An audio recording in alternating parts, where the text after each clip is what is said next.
قەیرانی کۆچی پزیشک و پەرستاران لە ئێران. ڕۆژنامەی عەسری ئێران چاپی تاران ڕۆژی 24 بەفرانبار راپۆرتێکی سەبارەت بە کۆچکردنی ژمارەیەک زۆر پزیشک و پەرستار لە ئێران بڵاو کردەوە.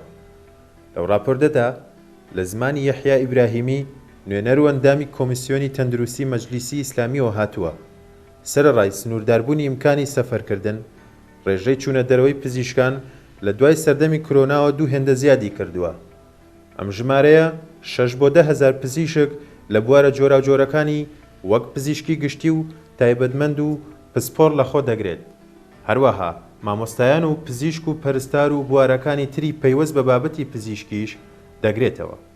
بە گوێرەی راپۆرتی ڕوانگەی کۆچی ئێران ساڵانە 65 هزار کەس لە ئێرانەوە کۆچ دەکەن بەپێی ئامارێک کە لە ڕۆژنامەی فەرهێختەکاندا بڵاوکراوەتەوە.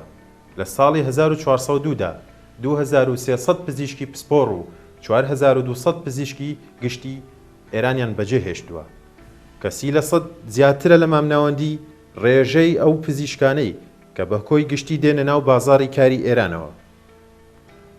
ئێرانی ژێر دەسەڵاتی ڕژێمی ئیسلامی یەکێکە لە ناوەندەکانی کۆچەری جیهان، هەرچەندە تا ئێستاش زۆرینەی کۆچەرانی ئێران بریتین لە پەنابەری سیاسی و ئەو گەنجانەی کە بە دوای کاردا دەگەڕێن، بەڵام ئێستا ئیتر تەنانەت بەرپرسانی ڕژێمیش باز لە قەیرانی کۆچکردنی پزیشکان، پەرستاران، ڕۆژنامەنووس و هونەرمەندان، وەرزشوانان، دەرچوانی خاوەن بڕوانامی بەرزی زانکۆ و تەنانەت خاوەن سەرمایەکانیش دەکەن. کۆچبەران و پەنابەرانی سیاسی ئێران لە دەست ستەم و سەرەڕۆیی و سەرکوتو و هەڵاواردن، نەبوونی هەلومەرجی ژیانی ئینسانی و بە ئومێدی بەدەستهێنانی ئەمنیەت و هەلومەرجێکی باشتری ژیان بۆ خۆیان و بنەماڵەکانیان وڵات بەجێ دەهێڵن. چوونە دەرەوە لە وڵات لە ڕێگەی قاچاق و ڕێگە نافەرمیەکانەوە گەلێک سەختە. زۆربەیان دار و نەداری خۆیان دەفرۆشن بۆ ئەوەی هەزینەی دەرچوون لە وڵاتی پێدابین بکەن و بە سەدان هەزار کەس لەم کۆچبەرانە لە وڵاتەکانی دراوسەی ئێران، لەوانە تورکیا، عێراق، گورجستان، هندستان، پاکستان و تەنانەت ئەفغانستانیش لە دۆخێکی زۆر دژواردا دەژین و لە چاوەڕوانی چوون بە وڵاتی ڕۆژاوادا بەسەر دەبن.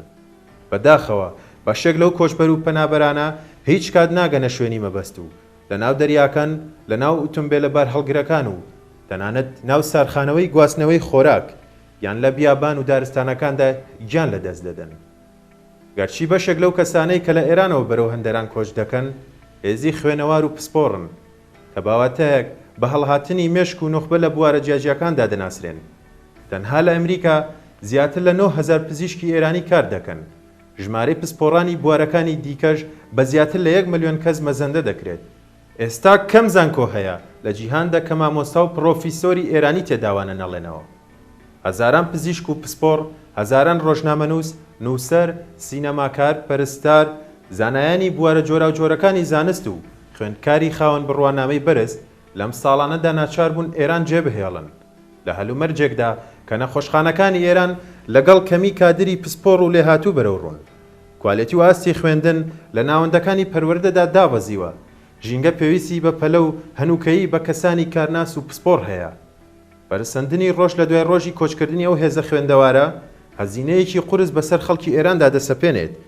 ڕژێم نەک هەر لە هەوڵی کەمکردنەوە و پێشگرتن لە کۆچکردنی خوێنەواران و هێزی لێهاتووی کار لە ئێران نییە، بەڵکو بەکردەوە ڕێگای بۆ خۆش دەکات.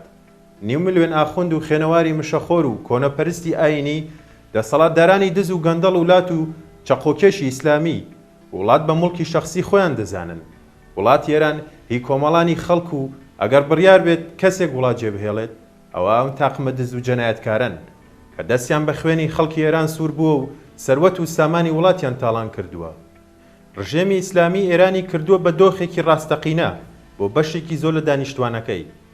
هۆکاری سەرەکی پەرەسەندنی ڕۆژ لە دوای ڕۆژی کۆچەرانی ئێران بریتیە لە ئیفلاسی سیاسی، فەرهەنگی، ئابووری و کۆمەڵایەتی لە جۆری حکومەتی ئیسلامی. بەڕووخانی ئەم حکومەتە کۆنەپەرستە ملیۆنان کۆچبەر کە بە هۆکاری سیاسی و کۆمەڵایەتی و ئابووری ناچاربوون وڵات جێبهێڵن بەو ئەزمون و ئیمکاناتە بەرفراوانەی کە بەدەستیان هێناوە دەتوانن ڕۆڵێکی جدی و کاریگەر لە ئاوەدانکردنەوەی وڵاتدا و بنیادنانی نظامی ئازاد و یەکسان و خۆشگوزەرانی داهاتوودا بگێڕن.